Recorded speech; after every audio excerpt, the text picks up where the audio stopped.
Maaga nga pala akong nagising ng oras na yan at nang tingnan ko ang orasan ay 4:54 AM. Kaya naman bumangon ako at inayos ang aking hinigaan. Una ko talagang ginagawa kapag kagising ko ay ang ayusin ang hinigaan ko. Pagkatapos ko namang ayusin ang hinigaan ko ay sunod ko naman bubuksan ng bintana. Pagbukas ko nga ng bintana ay sobrang dilim pa. Kaya naman lumabas na ako ng kwarto at pumunta na din sa CR para maghilamos at magsipilyo. Binuksan ko na nga din pala yung ilaw dyan, pati ang ilaw sa CR. Nang matapos na nga ako maghilamos ay dumiretso na agad ako sa kwarto para humanap ng bimpo pamunas sa mukha. At ang makahanap na ako ay agad ko naman itong pinatuyo ang mukha ko. Nang masilip ko nga ang bintana ay medyo maliwanag na. Kaya naman naisipan ko ilabas na ang aking mga basura para naman masama na to sa pagsusunog. Pumasok na din ako pagkatapos kong ilabas ang basura at sinilip ko yung kapatid ko pero natutulog pa. Kaya naman bumalik na lang ako ulit sa kwarto para magpalipas ng oras. Tamang nanonood nga lang ako ng oras na yan para malibang-libang. Narinig ko nga yung boses ng lola ko at nakita ko na nag-aayos na siya ng mga gulay na kakainin namin. Kumumoy pa nga siya sa camera habang binibidyohan ko at yan na nga. Pagkatapos niyang piliin ang gulay ay agad na niya itong pinuhugasan sa akin. Nag-prepare na rin ako ng mga gagamitin. Naghiwa ako ng sibuyas at bawang.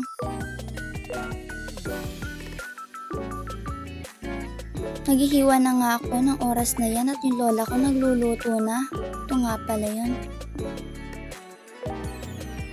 Hinuna niya ang sibuyas at sinunog niya ang bawang. Pagkatapos naman ay ang itlog. At nang maluto na ang itlog, sinunod naman niya lutuin ay ang gulay.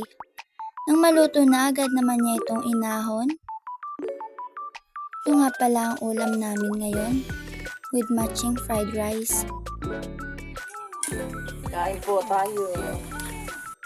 Nag-akit na nga kumain dyan si Lola at kaya naman kumain na kami. Tulog pa yung kapatid ko niyan kaya dalawa lang kami.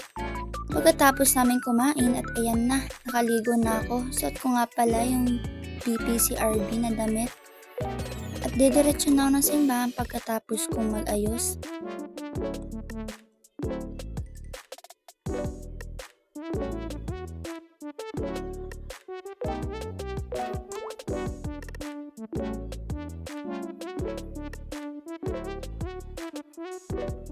Pagkatapos ko nga palang mag-ayos ng mukha ay sinunod ko naman ang aking buhok.